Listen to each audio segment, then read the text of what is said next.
Hello everyone, a very warm welcome to Ecoholics YouTube channel. I am Shruti Jha and today we are going to study about G20, Group of 20. So क्या है G20? देखिए, बहुत बार आपने newspapers में, current news में, surroundings में G20 के बारे में बहुत ज़्यादा सुना होगा। बहुत इंपॉर्टेंट ऑर्गेनाइजेशन है G20 और group of 20 is an international forum of different governments. यहां पर अगर आप मेंबर कंट्रीज की बात करो तो यहां पे 20 मेंबर कंट्रीज हैं, इसीलिए इसका नाम जो है वो G20 रखा गया है। Along with that, it also has the central bank governors of all of these 20 countries and they come to a place and discuss the economic policies and economic cooperation among the all of the nations. So ये इसका एक objective है कि किस तरीके से हमें economically आगे बढ़ना है और क्या क्या ग्लोबल इश्यूज हैं जिन पे हमको बात करनी चाहिए, वो इस ऑर्गेनाइजेशन का एक प्राइम मोटिव है। अगर आप स्टैब्लिशमेंट ईयर की बात करो तो स्टैब्लिश हुई थी ये organization in the year of 1999 और हेडक्वार्टर्स की अगर आप बात करो तो इसका कोई भी हेडक्वार्टर अलग से नहीं है। इसके जितनी भी मेंबर कंट्रीज हैं उन्हीं में annually presidency every year circulate होती है और सारी समिट्स उन्हीं प्रेसिडेंसीज के अंडर ऑर्गेनाइज की जाती हैं। अब अगर आप मोटो देखो तो मोटो G20 का है together for a sustainable future और एम की अगर आप बात करो तो यहां पे कोशिश की जा रही है in order to foster the international economic stability, address the global economic challenges and promote sustainable development. हर जगह आपको sustainable development का नाम सुनने को मिलता है। Sustainable development is a need of the hour and we have to move. Even though we are moving economically, we have to consider the thought of sustainable development in our minds. And why is this organization so important? अगर आप इसकी significance की बात करो तो the G20 comprises of 85% of the total GDP of the global world. Along with that, अगर आप एक और नंबर यहाँ पे देखो तो 75% of the international trade goes through these 20 countries and that's where you get the importance of the G20, क्योंकि अगर इतना ज्यादा लार्जर लेवल पे यहां पर ट्रेड इन कंट्रीज से होकर गुजरता है, इतनी जीडीपी इन कंट्रीज में है, तो हम डेफिनेटली G20 को आगे केयरलेस नहीं कर सकते या फिर हम इसको बिना सोचे लेकर आगे नहीं बढ़ सकते हैं। अब अगर हम यहां पर मेंबरशिप की बात करें तो मैंने आपको बताया कि 20 कंट्रीज, क्योंकि नाम यहां पे G20 है तो ऑटोमेटिकली यहां पे 20 कंट्रीज हैं। एक तो यूरोपियन यूनियन है, उसके अलावा आपको 19 कंट्रीज दिखाई देती हैं। कौन कौन सी वो कंट्री हैं तो देखिए, South Korea, Mexico, Brazil, Turkey, Russia, Italy, ये है हमारा India, Argentina, Canada, France, South Africa, Japan, European Union, this is a group of many countries, then United Kingdom, Germany, Saudi Arabia, China, Indonesia, Australia, USA. तो ये सारी जो countries हैं वो G20 की मेंबर्स हैं और इन कंट्रीज के ऊपर भी काफी क्वेश्चन एग्जाम में आता है। तो आप भी अपने हिसाब से कोई ट्रिक बना के इन सारी कंट्रीज को याद कर सकते हैं, क्योंकि क्वेश्चन काफी टाइम पे पूछा जाता है which of the among the options the country is not the member of G20। तो अगर आपको मेंबर्स याद होंगे तो ही आप वहां पर जो है ऑड वन आउट को सर्च कर पाओगे। अगर हम गोल्स ऑफ G20 की यहां पर बात करने देखें कि what are the optimum goals जहां पर G20 कंट्रीज जो है वो अचीव करने की बात करती हैं, तो फर्स्ट पे यहां पे आता है इकोनॉमिक ग्रोथ एंड स्टेबिलिटी। अगर सारी कंट्रीज को आप एग्जामिन करो तो यहां पर जो ग्रोथ है वो डेफिनेटली यहां पर लीडिंग इकोनॉमीज तो हैं ही, बट साथ ही साथ ऐसी इकोनॉमीज भी G20 में काम कर रही हैं जो अभी लार्जर लेवल पे बहुत ही अच्छी इकोनॉमिक ग्रोथ फ्यूचर में अचीव कर सकती हैं, जिसमें इंडिया का नाम सबसे ऊपर आता है और चाइना तो ऑटोमेटिकली वहां पर है ही। इसके बाद अगर आप देखो तो एड्रेसिंग ग्लोबल क्राइसिस, इसमें जो डोमेस्टिक इश्यूज होते हैं उसके अलावा जो ग्लोबल इश्यूज होते हैं, अगर वॉर का सिनेरियो क्रिएटेड है, कोई हेल्थ क्राइसिस है, कोई पेंडेमिक का क्राइसिस है या फिर कोई इकोनॉमिक क्राइसिस से कोई कंट्री गुजर रही है, तो उसको कैसे हमें टैकल करना चाहिए। और भी जो डिफरेंट काइंड ऑफ इश्यूज हैं जो इंटरनल बॉर्डर्स पे भी या फिर आउटर बॉर्डर्स पे भी कोई कंट्री एग्जामिन करती है, उन सब चीजों को लेकर भी यहाँ पे डिस्कशन होता है, एक फोरम यहाँ पर प्रोवाइड किया जाता है। फिर सस्टेनेबल डेवलपमेंट तो डेफिनेटली अ गोल, ये तो हमने मोटो में ही देखा हुआ था। फिर उसके बाद अगर हम फोर्थ गोल की बात करें तो to have the international trade and investment. अगर आप ट्रेडिंग की बात करो तो डेफिनेटली सबसे लार्जर लेवल पे अगर पूरे वर्ल्ड को कोई इकोनॉमिक एक्टिविटी इनहांस करती तो वो ट्रेडिंग है। अगर आप ट्रेडिंग को अच्छे स्मूदर लेवल पे एफिशिएंटली कैरी ऑन करते हो तो डेफिनेटली हमारा जो ग्लोबल जीडीपी है उस पे हमको एक इंप्रूवमेंट देखने को मिलता है। फिर इसके बाद अगर हम देखें तो another is also domestic trade and investment you have to improve, then inclusive development. यहां पर हमको देखना होगा कि जो भी कंट्रीज यहां पर एड ऑन हैं तो उनके सभी का जो डेवलपमेंट हो वो अच्छे तरीके से हो और वो इक्वली हो। ऐसा ना हो कि किसी कंट्री के ज्यादा आप ध्यान दे रहे हो, कहीं पे आप अलाय ज्यादा हो रहे हो, दूसरी कंट्रीज जो हैं उन पे ज्यादा फोकस नहीं किया जा रहा है। क्योंकि आप देखो जो बाकी ऑर्गेनाइजेशंस हैं, अगर आप यूएन ले लो या फिर आप वर्ल्ड बैंक भी ले लो, WTO ले लो या फिर आप IMF ले लो, इसमें रिफॉर्म्स की जरूरत क्यों आ रही है? क्योंकि वेस्टर्न इकोनॉमीज का काफी ज्यादा स्टेक है इन ऑर्गेनाइजेशंस में, और जब उनका स्टेक है तो उनका से भी यहां पर ज्यादा सुना जाता है। इसलिए हम ऐसे ऑल्टरनेटिव ऑर्गेनाइजेशंस की अभी इतनी बात कर रहे हैं कि वहां पर इक्वली सबका हो, जो वोट हो, इक्वली सबका से है वहां पर सुना जाए। इसके अलावा अगर हम दूसरे गोल्स को देखें तो यहाँ पे डिजिटल इकोनॉमी भी एक गोल बना हुआ है, क्योंकि डिजिटल इकोनॉमी हमको बहुत ज्यादा अभी बड़े दर्जे पर आगे जाती हुई दिखाई दे रही है। और अगर हम अभी से डिजिटल इकोनॉमी पे फोकस करेंगे तो definitely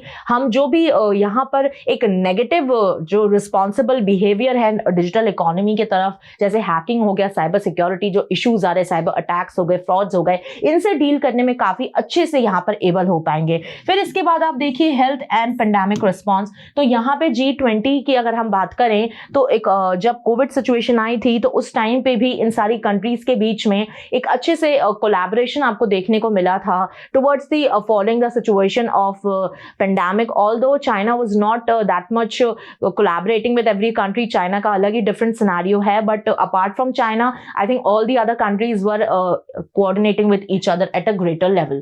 Now coming to the what India is aspiring to have from G20, what are the priorities of India from G20? तो यहाँ पे अगर आप देखो तो इंफ्रास्ट्रक्चर डेवलपमेंट एंड इन्वेस्टमेंट की बात हो रही है, क्योंकि हम एक डेवलपिंग इकोनॉमी है, we are aspiring to become 5 trillion very soon, hopefully we will achieve that target. तो यहाँ पे हमको इंफ्रास्ट्रक्चर डेवलपमेंट और इन्वेस्टमेंट की सबसे पहले जरूरत पड़ेगी उस टारगेट को अचीव करने के लिए। और अगर हम दूसरे केस में बात करें तो फाइनेंशियल इंक्लूजन एंड डिजिटलाइजेशन, ये भी बहुत इंपॉर्टेंट है इंडिया के पर्सपेक्टिव से, क्योंकि आप देखो अगर यहाँ पर जो डिजिटलाइजेशन हो रहा है तो फाइनेंशियल लिटरेसी अगर रिमोट एरियाज में लोगों तक नहीं पहुंची तो डिजिटलाइजेशन का एक लार्जर इंपैक्ट आपको देखने को नहीं मिलेगा। क्योंकि anyways at urban areas we all people are aware of internet, we all people are connected to the internet very smoothly, but the people who are not connected those should be paid attendance and those should be paid emphasis. Okay, then the climate change and sustainable development is definitely the priority. Reform of international financial institutions, as I told, UN, IMF, WTO needs to be reformed and the stake of India should be made greater over there. Okay, फिर उसके बाद यहाँ पर देखिए environment पे India बहुत ज्यादा यहाँ पर कोशिश कर रहा है ध्यान देने की। तो लाइफस्टाइल फॉर एनवायरमेंट ये जो इनिशिएटिव है वो लॉन्च किया गया था G20 के साथ मिलकर, यहाँ पर इंडिया की प्रायोरिटी बनी हुई है। फिर इसके बाद आप देखिए global health and pandemic preparedness. तो यहाँ पे कोशिश की जा रही है इंडिया की कि भाई आगे अगर कोई ऐसा पेंडेमिक कोविड-19 जैसा कोई और पेंडेमिक अगर फ्यूचर में हमारा वेट कर रहा हो तो वहां पे हम प्रिपेयर्ड हैं उस सिचुएशन के लिए कि कोविड के टाइम पे जो एक अनसर्टेनिटी सब लोगों ने फेस करी थी वो हमको फेस ना करनी पड़े। फिर उसके बाद यहाँ पे हम देखते हैं कि inclusive, equitable and sustainable growth. तो डेफिनेटली इंडिया हमेशा कोशिश करता है कि अगर हम साथ में ग्रो कर रहे हैं तो हम सबको लेके चले, होलिस्टिकली डेवलप हों, नाइदर लाइक कि हम ये कोशिश करें कि सेल्फिश होकर सिर्फ हम अपना ध्यान दें और बाकी अपने नेबरिंग कंट्रीज या बाकी जो ऑल ओवर कंट्रीज हैं उनका ना ध्यान दें जो हमसे अभी पुअर कंडीशन में काम कर रही हैं। इसके बाद देखिए women empowerment is very important. Women empowerment India की प्रायोरिटी बनी हुई है और धीरे धीरे हम देख रहे हैं कि हर एक लेवल पे यहाँ इंडिया जो है वो वुमेन एम्पावरमेंट रिलेटेड इनिशिएटिव्स और स्कीम्स को लगातार लॉन्च कर रहा है। Now coming to the summits of G20, अगर आप फर्स्ट समिट की बात करो तो यहाँ पे फर्स्ट समिट होती है 2008 में in the Washington DC, United states of America, और 18th एडिशन G20 समिट का हम सब ने यहाँ पर इंडिया में उस चीज को एड्रेस किया था। भारत मंडपम में दिल्ली में 18 समिट ऑफ G20 इंडिया में हुई थी। उसके बाद उसकी जो थीम थी वो थी वसुधैव कुटुंबकम, which names one earth, one family and one future. And also the 19th G20 summit in the November 24 has been held in Brazil, and the upcoming 2025 summit of G20 will be held at South Africa.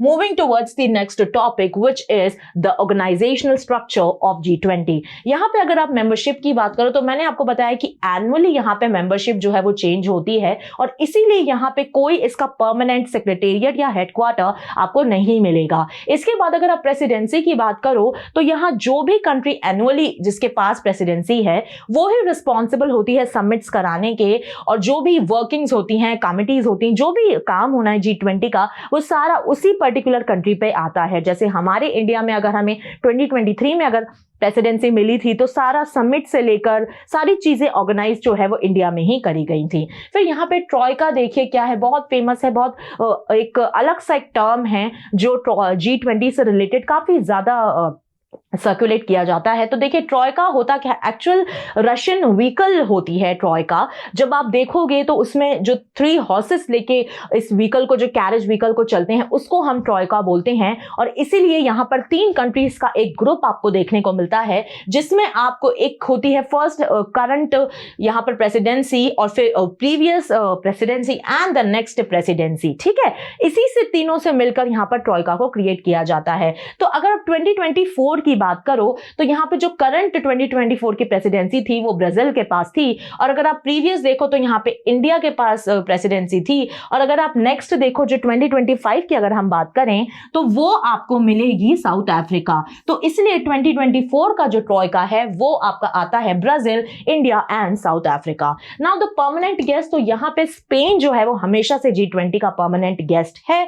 और अगर आप Sherpa track की बात करो, that what is Sherpa, तो शेरपा जो है वो पर्टिकुलर कंट्री के एक रिप्रेजेंटेटिव होते हैं जो उस कंट्री की तरफ से सारी सेइंग जो भी होती है वो इस समिट में रखते हैं। जब इंडिया में ये समिट को ऑर्गेनाइज किया गया था तो मिस्टर अमिताभ कांत जो थे वो यहां पर शेरपा बनकर काम कर रहे थे। ओके, नाउ एंगेजमेंट ग्रुप्स की अगर हम बात करें तो देखिए एंगेजमेंट ग्रुप्स यहां पर क्या काम करते हैं, जो वेरियस सेक्टर्स के स्टेक होल्डर्स होते हैं उनसे इनपुट लेके, उनसे रिकमेंडेशंस लेके एक पॉलिसी फॉर्मुलेशन, एक स्ट्रैटेजी मेकिंग यहां पे करना इन सारे ग्रुप्स का काम होता है from the behalf of the government. तो यहाँ पे देखिए B20 हो गया जैसे बिजनेस 20, Y20 हो गया youth 20, then C20 is the civil society, then W20 is the women 20, L20 is labour 20 and the S is science 20, then T is the think tank 20। तो 20 आपको क्यों दिख रहा है, बिकॉज हम ग्रुप ऑफ 20 की बात कर रहे हैं, G20 की बात कर रहे हैं। Now coming moving forward is the partner organisations. तो G20 क्या अकेले काम करता है, तो ऐसा नहीं है। G20 बहुत सारी ऑर्गेनाइजेशंस के साथ मिलके काम करता है। जब भी उन ऑर्गेनाइजेशंस की हमको जरूरत पड़ती है, अगर उनसे कोई रिलेटेड हमको काम चाहिए या कोई भी फ्यूचर में हमको गाइडेंस की जरूरत है, तो वहां पे इन ऑर्गेनाइजेशन से जो है वो G20 साथ में मिलके कोऑपरेशन करके यहां पर काम करता है। तो देखिए पहले तो definitely is coming the UN, United Nations, second is the WBG, World Bank Group, then comes the IMF, International Monetary Fund, and the fourth is the WTO, World Trade Organization, fifth is OECD, Organization for Economic Cooperation and Development, then is the WHO, World Health Organization, then is the Financial Stability Board, FSB, and at last we have International Labor Organization, ILO. So with this we have come to the end of this session of understanding about Group of 20, G20. I hope आपको ये session के through G20 के बारे में एक बहुत ही brief information यहाँ जानने को मिली होगी। Thank you so much for watching my session. Don't forget to subscribe to our channel Ecoholics. Till then पढ़ते रहिए, खुश रहिए। जय हिंद, जय भारत।